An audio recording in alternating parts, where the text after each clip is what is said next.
So we are so delighted that you're all here, and our plan is I'm going to kick this off with some questions for Margot and Chris, and kind of get into some of the basics of impact investing, and then we'll open it up for your questions. Let's start with Chris, and then we'll let Margot elaborate. So what's impact investing? Good question. Yeah, Chris created the class, the Wharton class, yeah. So you must know. Well, at least I'm able to occupy 40 hours of class time on it. I think the definition of impact investing is one that I will continue to argue needs to be as broadly construed as possible, and that's actually something we might touch on today. It essentially focuses on the notion of doing well and doing good. There are various methodologies and characteristics of the idea that might challenge some of your assumptions that lie at the very core of your education and understanding and conception of financial markets.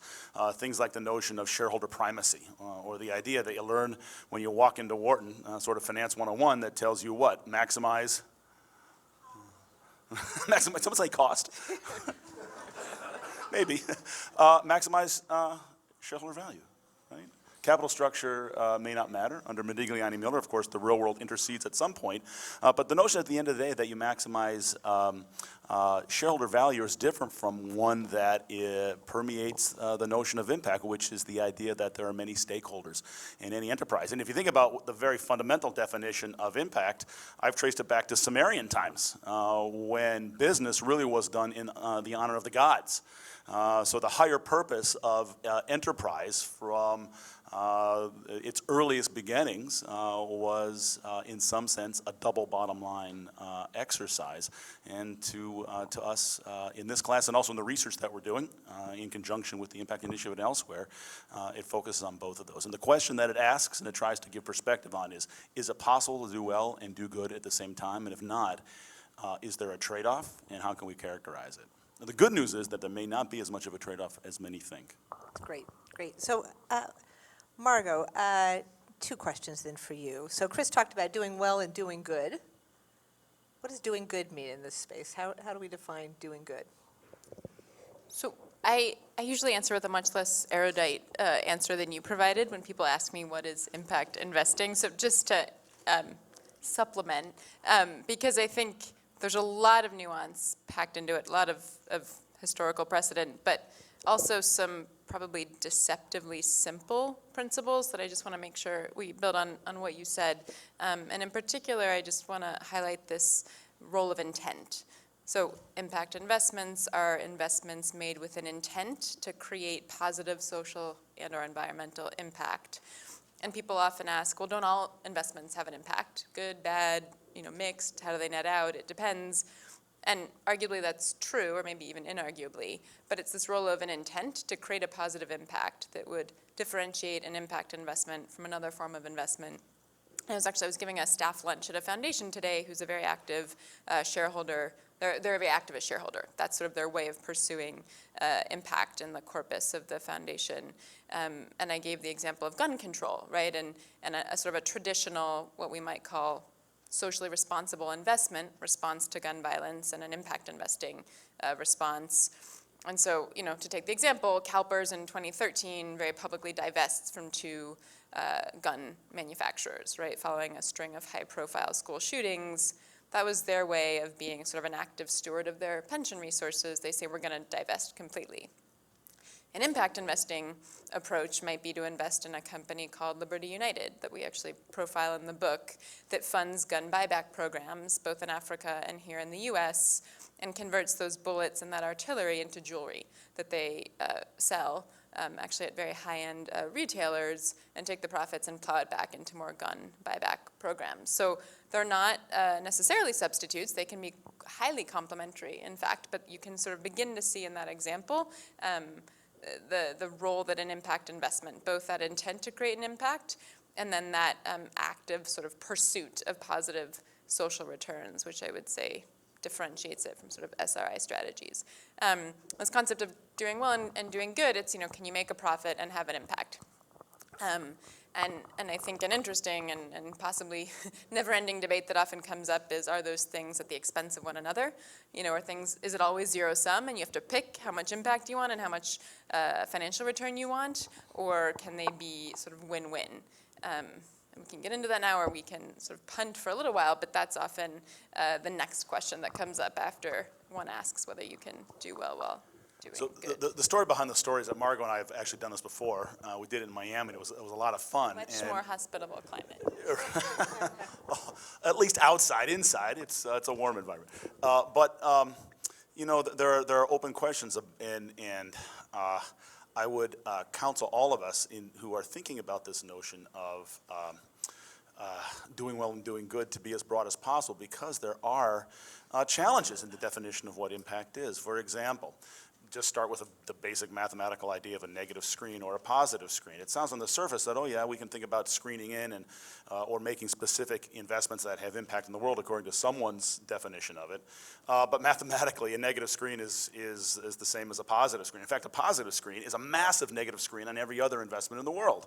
If you're focusing your life on one you know, sort of a firm or microcap venture, you're screening everything else out. And that's well known to help align incentives of management. It's been known in finance since its very core beginnings. It's from a high level perspective, maybe erudite, but also undeniable, the same thing.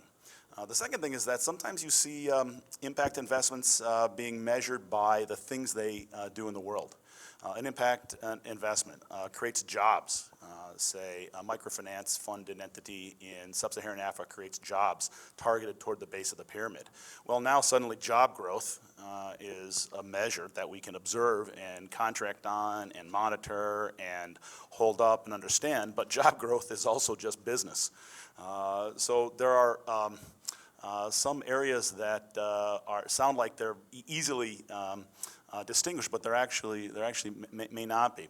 The other thing I would say, to be somewhat controversial, is that I think we got to be very careful about doing things like dropping SRI, social responsible investing, and implicitly saying it's just mission-based. It's just the idea that, for example, put in front of the University Council. I don't know if you have been tracking this back on campus, but we recently, the university, there are several folks, groups, large groups at Penn, proposed to the university trustees that we divest from tobacco. We're actually really late. That's the investment equivalent of taking your ball and walking off the pitch. But then the question is why? Are you trying to raise the cost of capital of firms? Are you trying to raise awareness? That certainly was the justification for the apartheid screens in the 80s, if you look back at the press.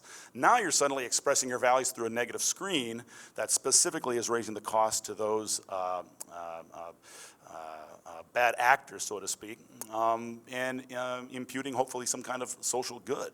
So I think that there's a little bit of nebulous notion if we only focus on kind of the idea of just positive screening and forget that social impact is actually really broad. I don't want to define it so broadly that it means nothing, but I think we learn from the history of investing and the history of ESG. Excuse me. Make sure we define ESG.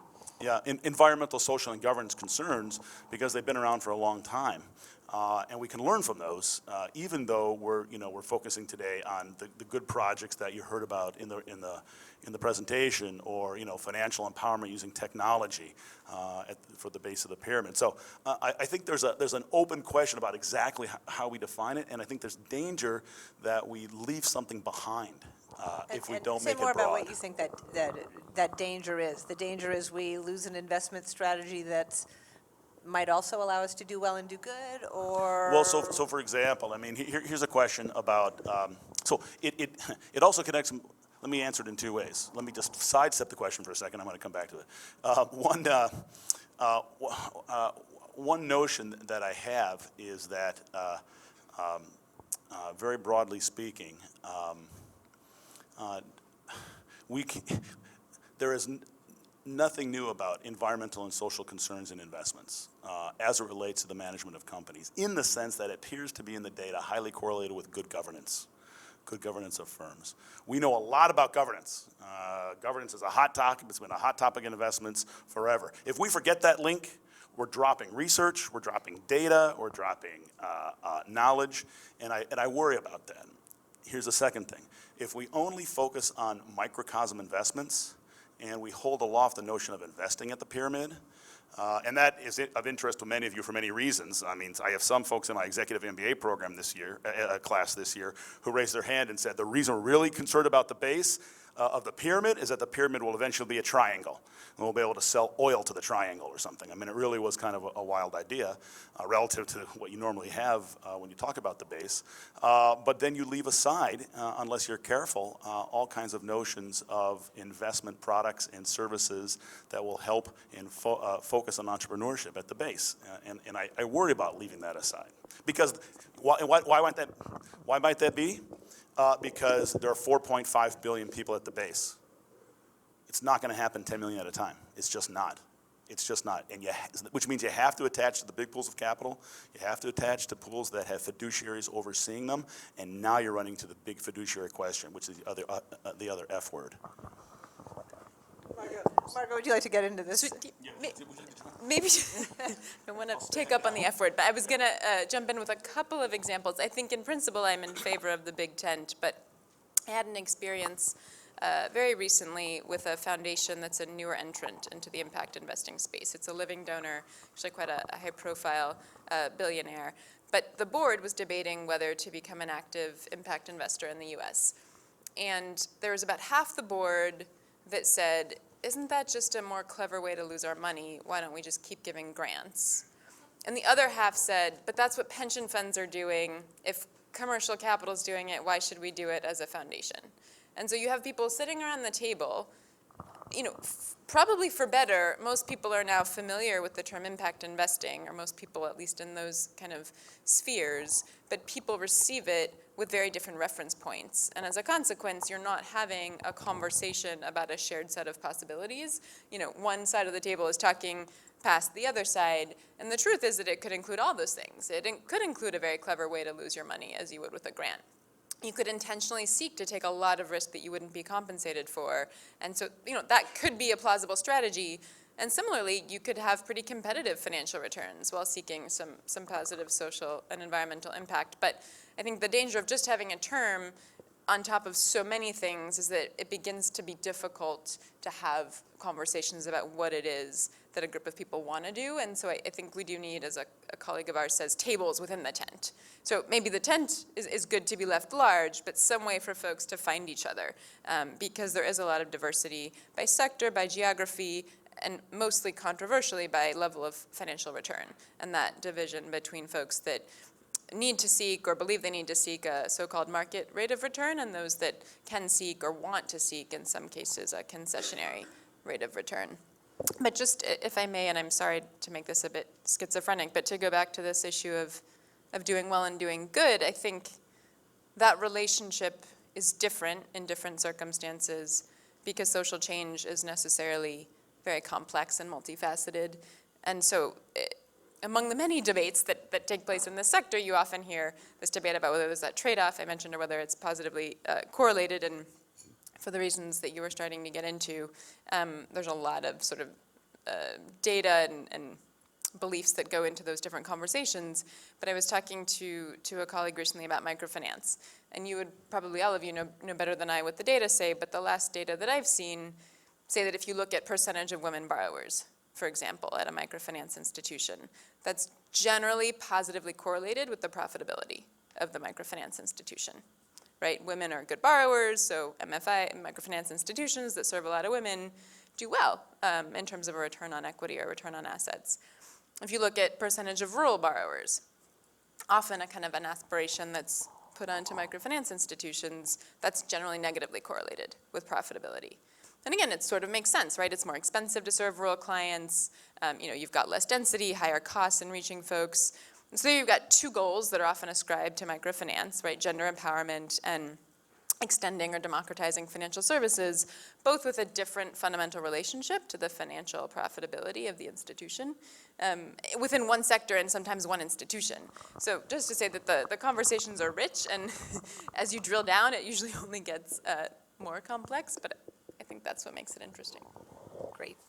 So I have many questions I could take you, but let me try a few of them. So one, tell us just, Chris, for the audience, where this interest, I mean, this class, you're teaching this class came from student interest, more than you saying, I think maybe I'll try this and see whether students are interested. You knew they were interested. What's up with that? Tell us about the student interest and where the passion for impact investing is coming from and why. Yeah, so the first thing to understand is that the finance department, probably many of you remember this, the finance department at Wharton doesn't make snap decisions about the curriculum. And it evolves very purposefully and very, in a way that reflects movement along the glide path. Impact investing came around a couple years ago when, as Catherine said, excuse me, I taught for about 6.5 hours today. You have to maybe forgive my voice. When a student demand, we sense, was very, very strong. It was not new to us in some sense. In fact, my own involvement came when I wrote a paper on social responsible investing over a decade ago, and that was actually numerous generations ago in the world of impact, but there was a large contingent of students across the entire business that we have at Wharton and at Penn, namely undergraduates, MBA students, our graduate students, including now our PhD students, our executive education area, pension trustees, who of course you well know are often fiduciaries, not just fiduciaries as a general rule, but 338 fiduciaries under ERISA. So we're talking sort of fairly, folks who are fiduciary under trust law. I mean, very, very sort of high levels of the concept of fiduciary responsibility. Families in our family governance and family wealth management programs. Everywhere we had this sense of a groundswell of interest in the notion of doing well and doing good. Where does it come from? I think it comes from a general awareness about and a question about whether you can do well and do good at the same time. Again, I may sound like a Luddite because I'm simplifying it, as you say, but it feels like a different place at Wharton in this regard. Years ago, I wrote a paper on social responsible investing, and it was viewed as sort of being out there. I think you've heard the story. My life was threatened. Imagine that, someone threatening someone's life because of an academic paper. Does anyone actually read academic papers? In fact, if you Google Getting Gatesy, there's still a presentation on the internet called Getting Gatesy. I mean, my God. Sounds like somebody my mother-in-law might write. But the fact of the matter is that it's evolved. And grown both by application, both by interest, and by demand. We don't respond to noise. We respond to signal, I would say, and we've seen it everywhere. And the interesting thing is, it's across the fiduciary spectrum, which I find really exciting. Great. And I can't speak to the specific interest at Penn, but the interest that we see more broadly, I think it's an expression of trends that are also playing themselves out in consumer preferences, in choices that people make about where they want to work, right? Deloitte did a survey of millennials the last year, the year before, and the mission of a business was, trumped every other factor in determining where millennials wanted to work. You look at, consumption of hybrid vehicles, of organic food products, all these different ways that people are not leaving their values at the door when they go to work, when they go to the store, and when they invest their money. And so there's distinct attributes of all those things, but I do think they're related. It's a broader shift than just impact investing. There's a sense of the possibility, and which is why in part I argue that impact needs to be good business as well. We need to apply best practices and principles of finance and all business disciplines. And that it's not that we have ignored it, but there's a new swell of a realization of possibilities. You can now maybe do it. Although there's always a question of, you can screw anything up, but that's filled with possibilities. Margot, can you give us a picture of 2 or 3 impact investments that you think of as typifying, exemplifying impact investing? So if somebody is saying, doing well, doing good, that sounds good. What the heck what are people actually investing in? I mean, we saw one example. Is that what we should be envisioning, startups with a social mission? What should we be envisioning when we're trying to understand what folks are investing in. Sure. I mean, I thought Raised on Me is a great example. To use another one that came up at lunch today, a company called Imcopa, which delivers solar energy to people who are what's called off-grid, people who don't have access to electricity and are forced to rely on kerosene lamps, which are fire hazards. They lead to poor indoor air quality. It's expensive. And so there's sort of a small cohort of companies, D-Light, some people might have heard of. It's an acumen fund portfolio company, BioLight, this company, and Copa, that are providing sort of small or at least modular solar energy sources that folks, particularly this company focuses in East Africa and South Asia, can buy at a cost that's quite competitive with what they're paying for kerosene lamps, better, more reliable energy, better health outcomes, et cetera, et cetera. So a company that has so far at least a viable business model and impacts on health, on safety, and all the things, revenue generating activities, studying, all the things that reliable power enables. And you could sort of go on and on, but I do just want to say that it's not only enterprises, and there's something about an enterprise that really captures people, but equally, an impact investment could be made into an affordable housing development or a sustainable forestry fund, or something that's picked up a lot of traction is something called a social impact bond. So there doesn't need to be an enterprise at the end of that capital chain. There can be other types of entities in the way that you've got many asset classes and many destinations for investment in a sort of commercial, traditional capital markets. Great. So talk to us about, maybe either of you, talk to us, we have lots of traditional measures for, and some pretty basic ones, for measuring economic return on an investment. What about measuring social impact? How do we know that our impact investments are actually, doing good? And are we making progress on that? Is that a barrier to the growth of impact investing? What's happening on that side of the equation?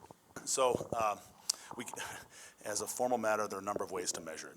One is as shadow cost or a difference between what would be either impactful or not impactful. That sounds like academic jargon.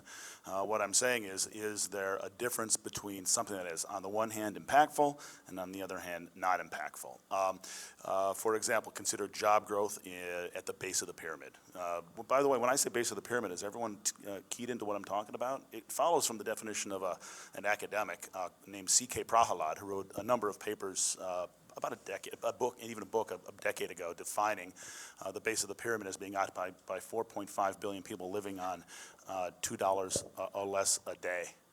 And that's in U.S. dollar purchasing power parity equivalents. So really, poor people around the world. We sort of worry about or talk about our 1%, many of whom are in the room.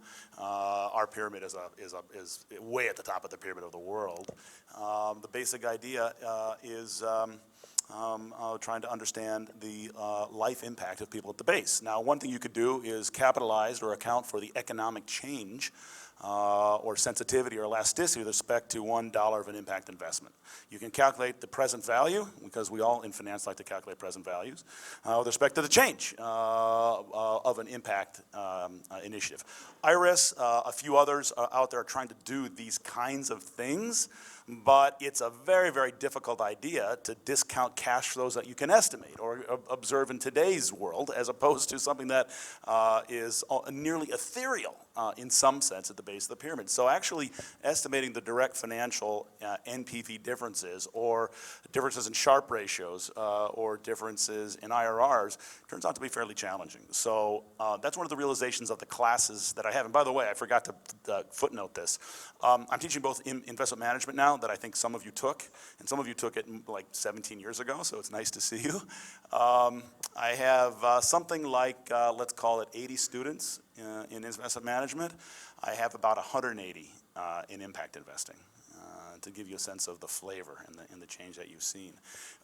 So then the question is, what are other methodologies? The issue that you have in all of this is that what is impactful to one person may not be impactful to others.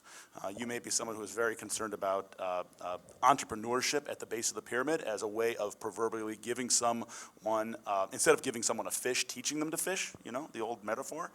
But what if that fish is buying cigarettes in bulk and splitting them out and selling cigarettes in smaller increments? That's a legitimate microfinance business, but impactful on the one hand, but maybe negatively impactful on the other. So what you realize rapidly is that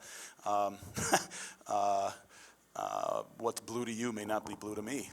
And so it's a challenge. Now, there are things that adults can agree on, things like sort of economic betterment and development, sustainable development might be good things, but there might be costs on the order of pollution, and on and on. So I would say at the end of the day, we would like to, if we can, get the numeraire to be equivalent so we can compare A to B.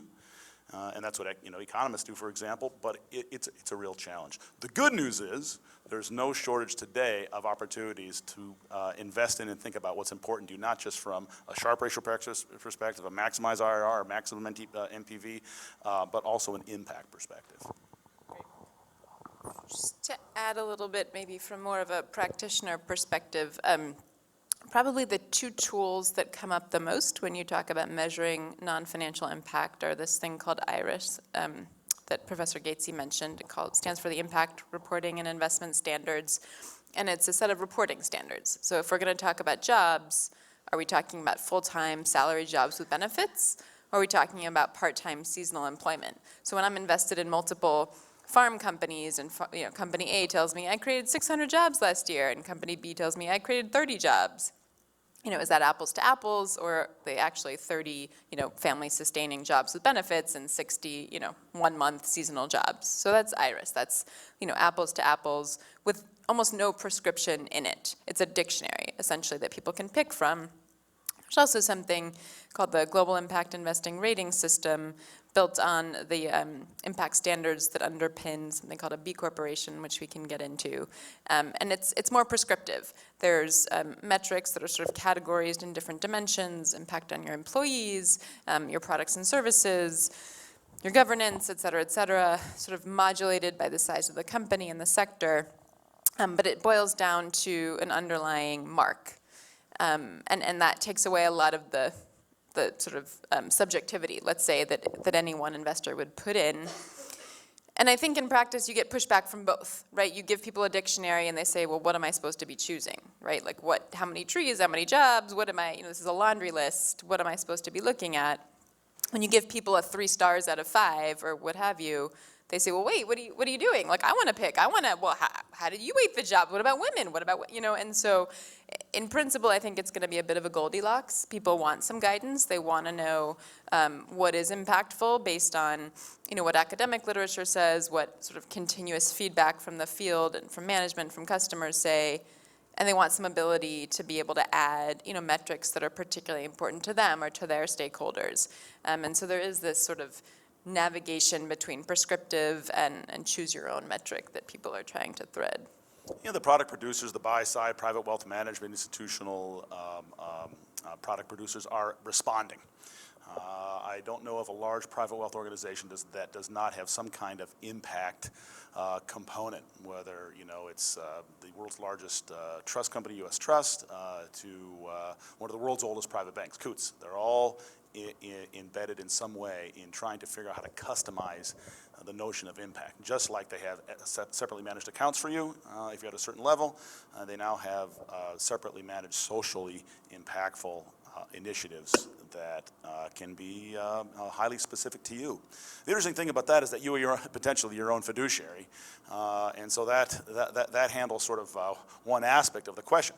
The bigger issue, I still think, is sort of this elephant in the room, is this idea of how and whether large pools of capital, sovereign wealth funds, endowments, pension plans, can and will be involved in impact.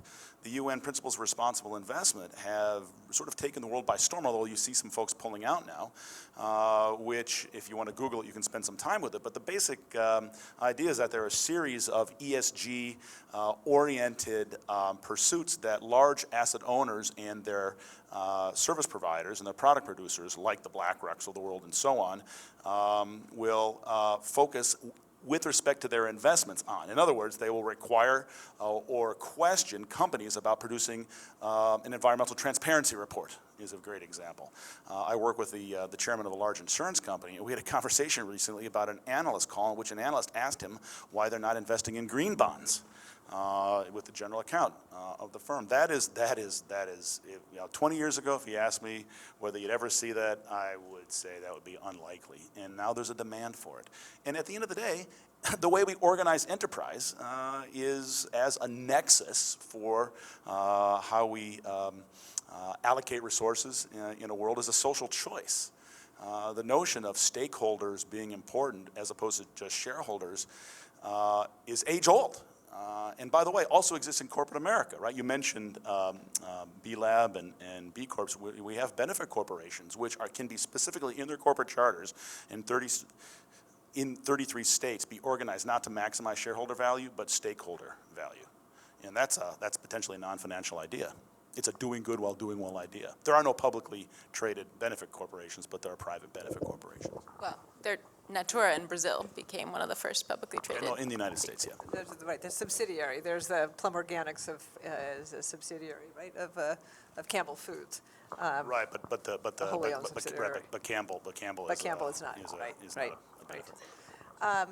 So let me ask one last question, and then I really want to open it up because I'm sure folks in the audience have questions. Chris, can you give us a brief description of the research we're doing that you are helping our team do and collaborating with our team on, because we're excited about this research and know or believe that this really will put Wharton in a great place to answer important questions about impact investing.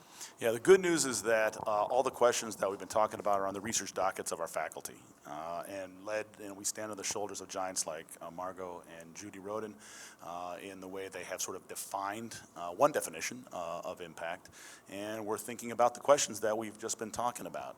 That's true in the whole profession. One of the recent issues of the American Economic Review was on microfinance, just as a small example.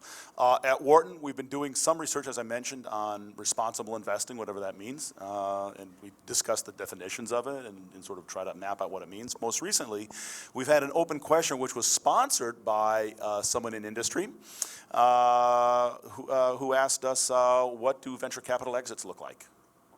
Have exits been successful? What do multiples look like for VC investments that specifically have impact motives?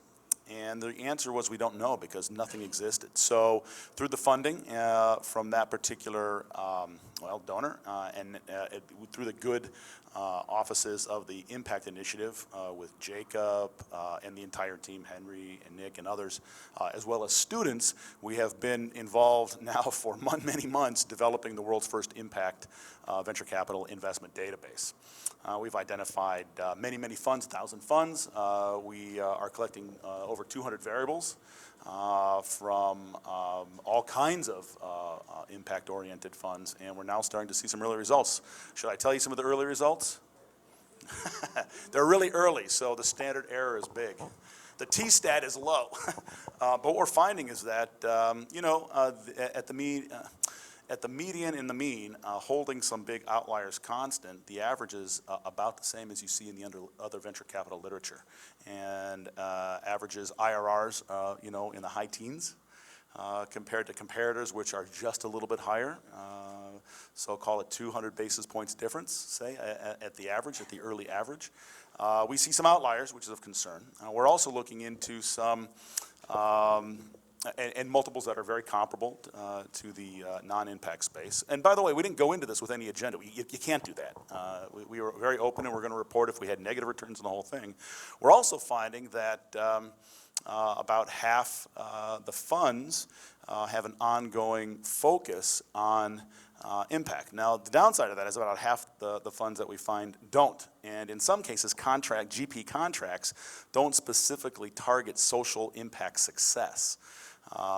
They have a prima facie notion of impact, and it seems to, at least based on what we find so far in the early results, stops there. So it's largely positive with some mixed early results. Again, we have a lot more to go, but it's a super exciting project because we all want to know, and also it peels back to those who are involved in the financial services industry and advising people and controlling assets for which they may have a fiduciary responsibility.